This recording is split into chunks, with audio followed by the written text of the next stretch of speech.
But it was his eventual move to Leeds United, a newly promoted club in the unforgiving English Premier League, under the demanding system of Marcelo Bielsa, that truly established his reputation as a relentlessly hard worker and a relentless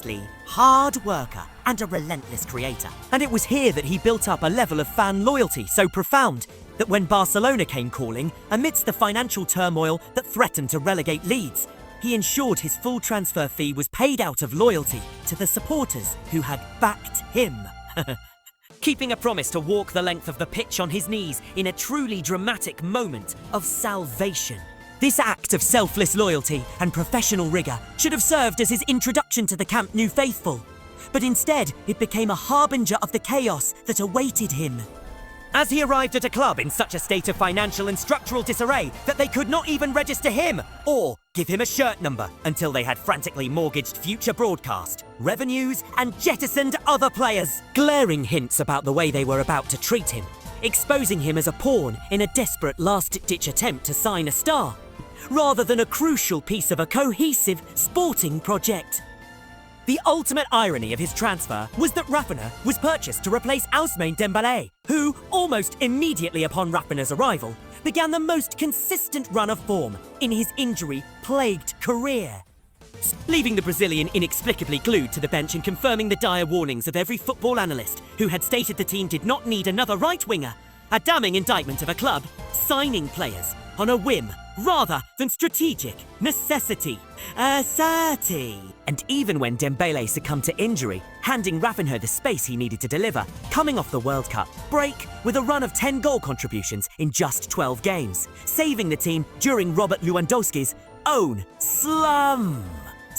The club's institutional preference was immediately exposed in the biggest moments, such as the crucial match against Manchester United where Xavi made the inexplicable, cowardly decision to substitute Raphinha, despite the winger having scored one and assisted the other goal. Prioritising the optics of protecting others over the man who was actively carrying the team's offence. The culmination of this systematic devaluation, however, arrived during the summer when the club, desperate to secure Lionel Messi's return, immediately put Raphinha on the chopping block, making him the expendable asset, despite him averaging a goal contribution every 110 minutes. A clear statement that no amount of on-pitch production could outweigh the financial expediency required to fund their emotional pursuits. This brings us to the core of the Raphinha situation, which is not merely a footballing dispute, but an ideological war. The outsider versus the La Masia doctrine. For Barcelona, Meis d'un club, more than a club, has devolved into Meis Cobadugador. More than a player, an obsession with their own academy that elevates the potential of a 17-year-old like Lamine Yamal above the proven battle-tested production of a 26-year-old international like Raphinha, who has had to fight tooth and nail for every opportunity.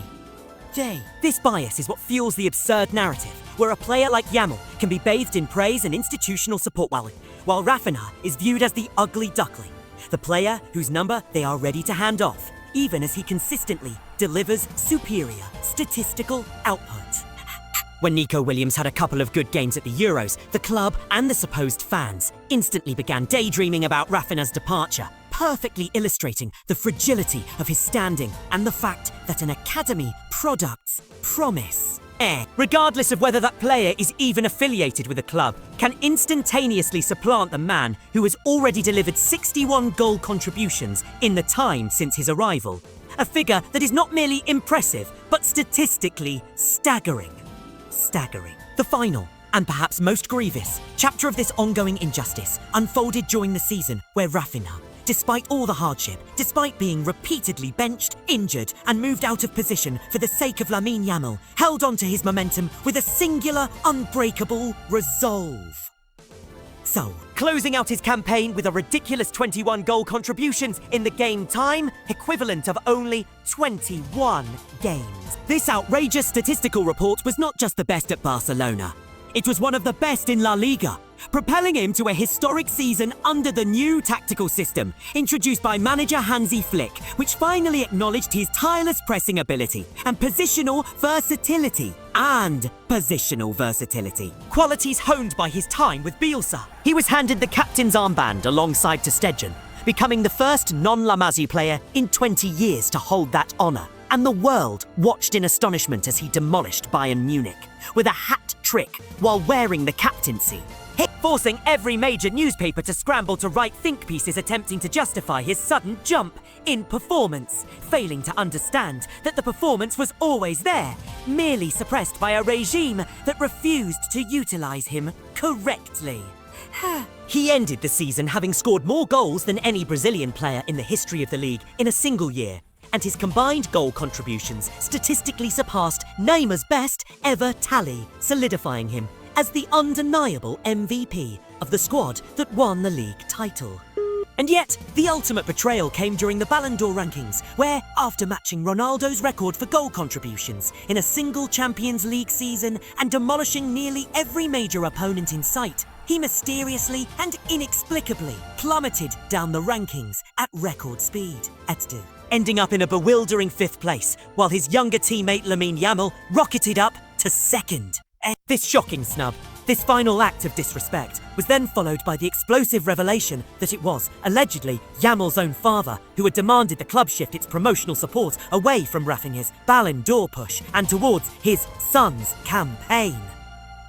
Exposing the club's capitulation to internal political pressure and proving, once and for all, that for RAPHINHA, the struggle against the system would always be a far more difficult opponent than any defender he faced on the pitch,